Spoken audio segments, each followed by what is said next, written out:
Vulnerability. Guys, good afternoon. Welcome back to Expanding the Conversation with Richard and Kofi. You're live with ETC. If you're out there, this is our pre Christmas broadcast. Please share the live. We're about to talk about something you have to hear about. All right. You have to hear about this because we're talking about leadership. And we know that you're a leader. If you're watching this, you must be a leader. You're leading somebody. If you're not leading somebody, you are leading yourself. And so you need to hear this conversation today because Richard and I have pondered on this and we have no definition for leadership. So we need somebody to join and tell us what leadership is. So we searched through the dictionary and the internet looking for a really good definition for leadership. And it is so varied. Everybody defines this thing in a different way. It's kind of like love. I don't know, Rich, if you've been in a conversation about what is love, and nobody can define it, but everybody says they feel it. Nobody really knows what it is.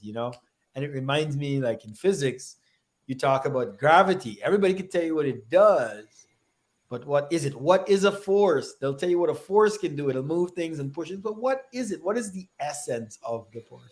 They'll tell you about it. They'll tell you also, but they can never tell you what it actually is. And leadership seems to be one of those things. But we are still going to talk about leadership in the times of crisis because whatever it is, it becomes harder to do when things are going crazy, both personally and or in in a particular circumstance, in a relationship, in a job. Leading during crises is difficult. All right, that's my intro, Rich. I don't know what leadership is, but I know that it gets really difficult when things get difficult. All right, I'll let you jump in there.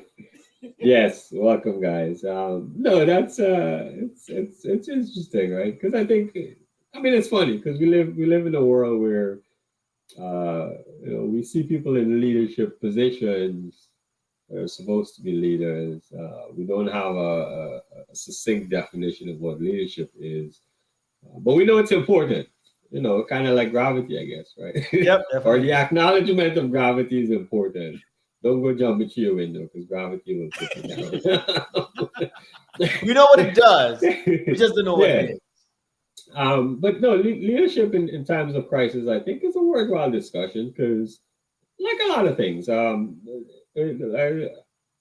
like Rhonda always reminds us that leadership starts with self, right? So you got to lead yourself first and foremost. Shout out to I think Ron. yeah, right. And so you certainly said that just now. So we're all in a position of leadership, and I think maybe leadership comes with a little bit of influence. So even if you don't necessarily actively lead, you're leading, right, to some degree.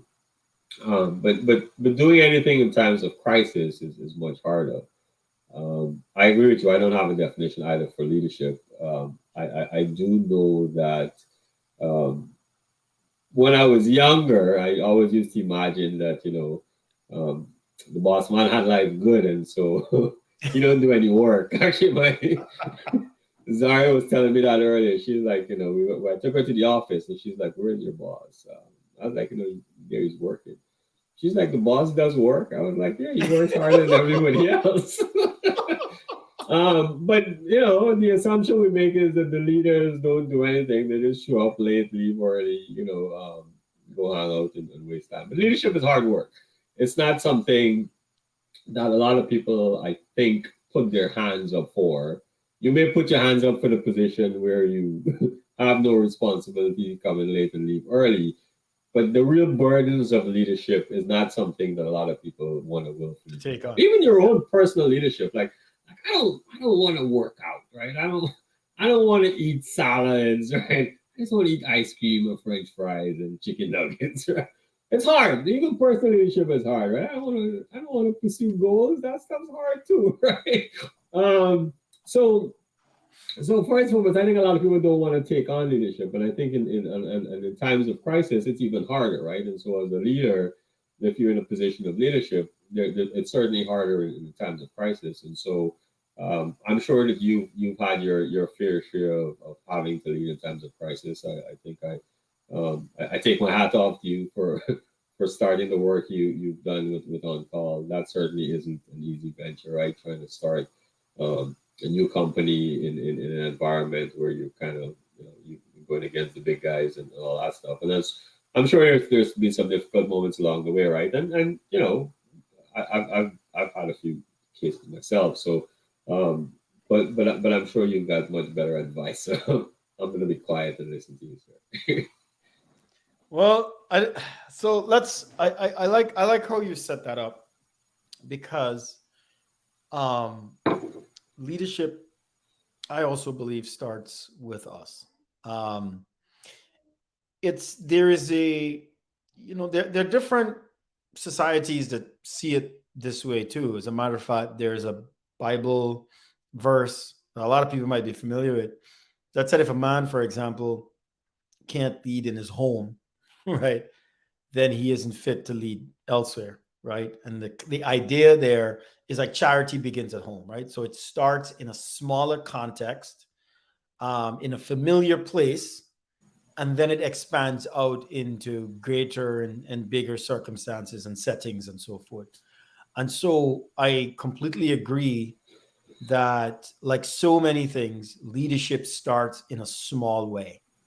I remember, I believe it was the this famous video with the guy in the Navy that says it starts with just making up your bed when you get up in the morning, right? So if you can get up and commit to one thing, and that is to make your bed and then come back in the next day and have a clean bed to lie on, that's you already becoming a leader, right? So leadership in that sense is taking action and being disciplined, right? Being able to stick to something. So I think you're absolutely right. It starts there. And so if we look at leadership then within that personal context, the question is what kind of crisis, right? So you could find yourself personally going through very, very difficult periods in your life, whether it's family related or personally related. And you may not want to take those same actions. You may not want to be disciplined. You may be frustrated and don't want to continue, following the same disciplines that you or the same steps that you've taken in the past to see success. So there's this sense of I just want to give up. I don't want to commit to that path anymore. And that's in a personal way, right? You sort of suspend, you feel like you want to suspend being the leader. The big challenge here is, of course, when you go off and you start leading teams in a company and you've got difficulties, and you, like you said, with a startup company, there's a lot of challenges that you have to deal with. Growing pains. Um, huh? Growing pains. Growing pains, right? Also the uncertainty, right, of dealing with a startup, right, and success and so forth. And you have to manage through that. And there are difficult times when you yourself don't feel all enthused and excited, and you might be down, but you can't then communicate. You have to live like this. It's not a double life, but you have to lead in such a way that you are human and people understand that you have your own struggles, but you still have to be able to inspire, right, passion, and still lead people towards a particular goal. So it's like this process of committing to humanity, of being a human person, right? But at the same, having emotions, being frustrated, being sad, depressed, and down, and still have to rise up, Rich, right, in those circumstances and inspire other people to be able to move forward and keep your eyes on the goal. And that's not an easy thing. I'll give two examples before I kick it back over to you. We know we know of President Bush, for example, 9/11, right? Many of us who I was in the U.S. at the time. I remember watching it and having to deal with something like that. That's on a big scale. I remember Obama. I believe it was Sandy Hook when he was in office. And so that's on a big scale, having to lead through those difficult times. And we could look to history as well. But I think let's make this personal, right? You've got us every day, right, dealing with our own personal issues and having to go into, whether it's the office, we got to go into work, we got to go to our family. and we're expected to lead. And I remember telling you the story about, I believe, I don't know, I don't remember the details of the story. I thought it might have been a minister or a performer, but right before he went out on the stage, he had gotten news that things were bad. I think someone had passed away. And he turned to his team and said, "No crying, right? No, we don't have time for that right now."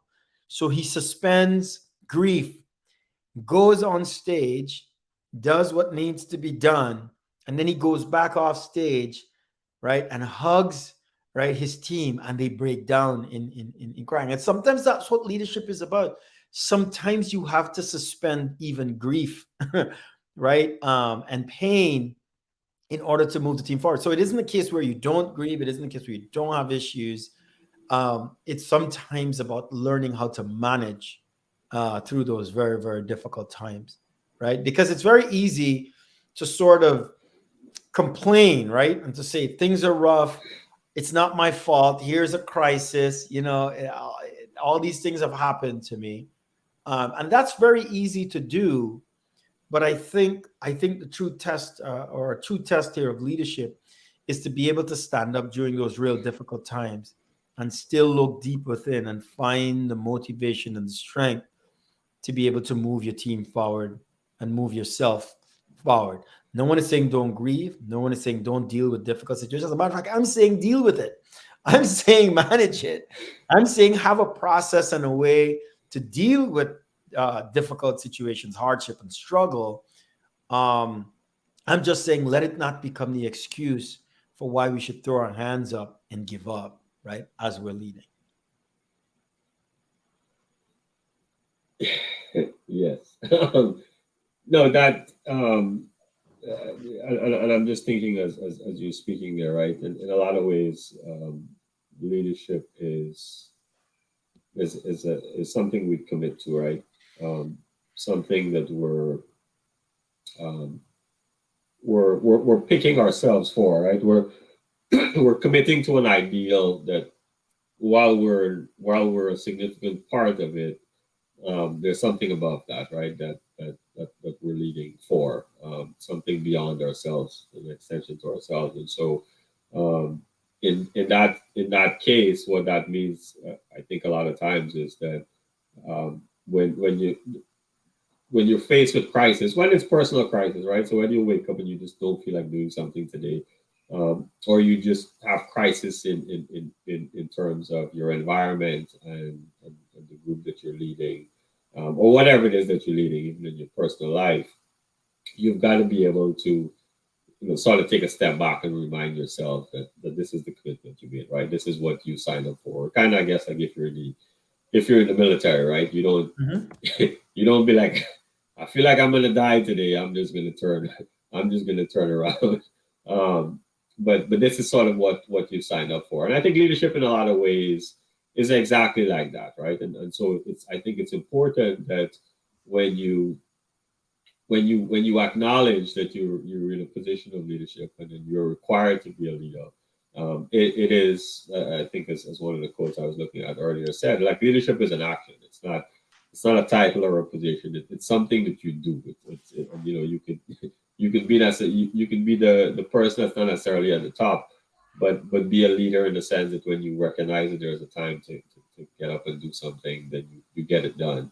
And a lot of times it's gotta to some degree, again, as you said, emotions are important, but I think a lot of times it's got to be an action that you're willing to take despite less than ideal emotions, right? So Yeah. certainly if you're going to do something and you're hyped and you're excited about it, you get up and you're ready to go. But even in the times when you're not, then you still got to do it, right? That's what I think leadership is. But it's, you've got to be aware of, what is this thing that I signed up for, right? What is this? What is this? What is this thing that I'm leading for, right? And then it could be as simple as in your house. I mean, I've said many times. I mean, my goal is to get the best dad in the universe, or in the multiverse, as we say in our house, award. I want to be the best father, right? What that means is that if I wake up and I'm sick, I still got to show up for my kids, right? I still got to get stuff done. I still got to get them to school. I still got to get them ready. I still got to, if they're not well and I'm not well, and I've got to sort of suspend how I feel to make sure that I cater to them. I can't be like, well, now it doesn't feel good today. You're all on your own, right? Yeah. So I think that's what leadership is, and I think to run this point there of um, great leaders become great because of hardship and struggle. I think that's a point and an interesting way to look at times of crisis, right? So like, okay, here I am. I am either thrusted into leadership or I choose to be a leader. I want to be a leader. This is a choice that I've made for myself. Therefore, the times of crisis is what allows me to be great, right? Those are the things and the situations that are molding me to be a better leader, to be a great leader down the road. It's kind of like everything else. Without struggles, without failures, a lot of things that we try to avoid and we see as being negative are the things that are actually molding us to be better. And so I think, when maybe a good way to face leadership in times of crisis is, well, this is the test, right? This is what's going to make me better. Let's go, right? And again, as you said, you might, you might get up not feeling great, and you'd be like, all right, I know this is the test. This is what's going to make me better. Let's go. You go get what you got to get done, and then come home and just crash, right? It's okay to do Yeah. that. It But I is. think in times of crisis, I also think great leaders are born in times of crisis. And then so we see this in when COVID came along. Some Yeah. leaders didn't fare very well, We'll talk and about that. Yeah. Yep. the ones that were great are the ones that managed those times of crisis well and will forever be remembered. I think in some cases, um, I know that varies depending on which side of the political aisle you sit. But I think in times of crisis is when real leadership steps up and shows itself. So if you want to be that person that is a great leader, I think that dealing with crisis is part of it. So I think, and I think we touched on this, and I want to expand on it. So emotions are a big part of this because when you're in a crisis situation, emotions are flying high, right? Emotions are flying high, and I think a good leader then is someone who is first aware of how they're feeling. So like you said a second ago, there's nothing against the feeling, but we must first be aware of what we're feeling. So I think that's one. And I think two, here's where I believe emotional intelligence becomes very, very important. So you're aware of the feeling, and then you learn how to manage the feeling, right? Because we hear this a lot of times, right? It's like someone says anger, for example. It's okay to be angry. It is, right? We've talked about the role that anger plays in an individual's life, right? And the idea behind anger, for example, is to drive us sometimes to action, to alleviate pain. But how we react, the actions that we take when we're angry, is what we're going to be held accountable for, right? And so it's okay to be angry, but as the Bible says, be angry and sin not, right? So be angry, but don't do stupid things, right? So let's put it in plain terms, right? Be angry, but don't be stupid. Don't be foolish, right? Don't be idiotic. And so anger, in a sense, has its place, but so too does sadness and grief. And you could feel frustrated and confused, and all of those are good because they are part of the spectrum of the emotions that we feel. And I think a good leader has to take stock of the range and the spectrum of those emotions and understand how to either suspend, as we said, how to hold and wait, how to direct frustration, how not to take it out on their people, right? But to recognize I am frustrated. I can admit that as a leader, I have been frustrated. But I think the challenge is how you express frustration becomes the issue. How you express anger, how you express these emotions will have a huge impact on your ability to lead and how you were leading. right? Um, I think one of the things that we have to also maintain during leadership is realizing that, remember, leadership is never about us, even though we're the ones leading. Leadership is about others, right? Because we're leading and guiding others. And so, if that is the case, if the vision and the people, right? If the vision and the people are important, then it's important that during a crisis that we're focused on people and we're focused on the vision still in order to lead through that crisis, because the temptation is going to be there to make it about you and about how you feel. And you want everyone to know how you feel. You want everyone to know you're frustrated. You want everyone to know you're angry. But what then is the ultimate outcome of that, right? When we push people away and we can't achieve the goal that we have been entrusted with to achieve, right? So I think managing our emotions, and this is something, Rich, I think we have to practice, because I was telling someone this week that if you practice responding to actions in an angry way, when certain actions come up, you're going to be that person that is just angry, and you wouldn't even know why you're angry, right? Because we haven't checked our emotions, right? We haven't checked to see why it is that, because some people get angry for some simple things, man. For some really simple things, and I think we have to check ourselves and stop and ask ourselves, why am I responding this way? And I think it's through time, right? As we check ourselves and how we respond, we teach ourselves I think you can teach yourself to respond in a calm way. I think we can teach ourselves to respond to crisis in a calm, cool, collective way, in order to sort of maintain the calm for everybody else, so that in the midst of a storm, and they say in the midst of the waves, right, that you can still bring about some calm in the middle of a crisis. But I think it requires work, personal work beforehand, looking at how we respond to circumstances and situations and respond to people with certain things. And we have to practice that. So when the time of crisis comes, when the test actually comes, we can actually exercise that. Yeah, I mean, one thing I'd add there, from what you said, that I've taken away as key here before I close, is it actually makes sense, that when you're faced with the time of crisis as a leader, to actually just pause, right? Mm-hmm. Whilst you may feel like there's an urgency to act, just pause.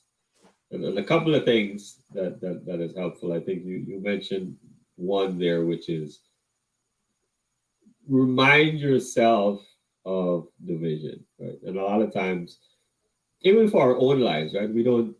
Not many of us have a vision statement, right? I didn't have Right. one for a long time. I do now, and I wouldn't say that it's like a super great vision, but it's something that I remind myself of. This is why I want to wake up every year, right? And we all need that. But even as you take on roles, like I said, these roles could be in different places, right? You could take on a role in your community group. You could take on a role at work. You could take on a role in the sports team, whatever it is. Um, taking pause and reminding yourself of the vision goes a long way. Taking stock of your emotions, 100% agree.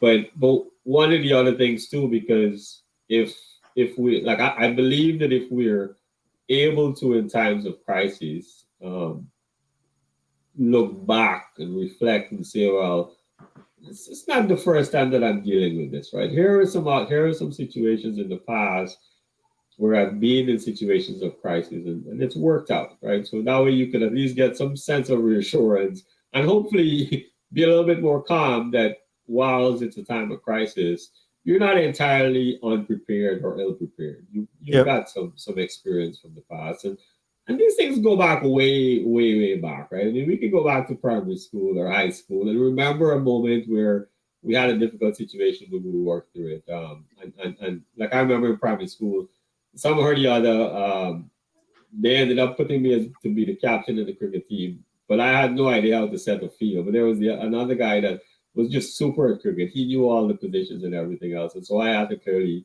turn down that position. Right? I couldn't be the person, right? And no, that was primary school. And so I think for all of us, there are these moments in our lives where we dealt with crisis that we can pull on and feel a little bit reassured. But knowing that you've got some experience dealing with crisis, reminding yourself of the vision and checking your emotions, I think is what I'm taking away from this conversation. So Yeah. I'm grateful. But I will end there. I think this is an important discussion. But to be reminded of Rhonda's comment there. Great leaders become great because of hardship and struggle. So our times of crisis is what makes us into what we all probably want as leaders, right? To be great. I know I want to be a great leader. I'm just going to throw that out there. Awesome, man. Well, guys, if you're out there and you're a leader, take it from us, man. Stick with it. Learn to manage your emotions. Know that crisis and struggle are a good way to become a more effective leader over time and to succeed as you grow. Hardship and struggle will make you a greater and better leader. So don't run away from the challenge. But learn and develop your emotional intelligence, how to understand your range of emotions. And that could be extremely helpful in how you lead. Remember the vision. Remember why you were leading in the first place.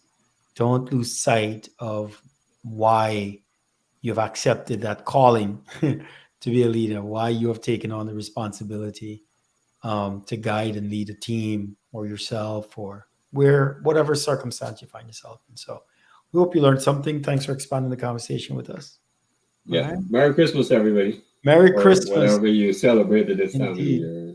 Yeah. Kwanzaa, Hanukkah. I know there's a lot there, so I'm not trying to be politically correct. Yeah. But it's just Christmas, man. We're just saying Christmas. We're not saying the other stuff. We're just saying Merry Christmas. Okay? Happy holidays. Merry Christmas. We appreciate you all. All right, man. Bye, Take everybody. it easy, guys. Bye.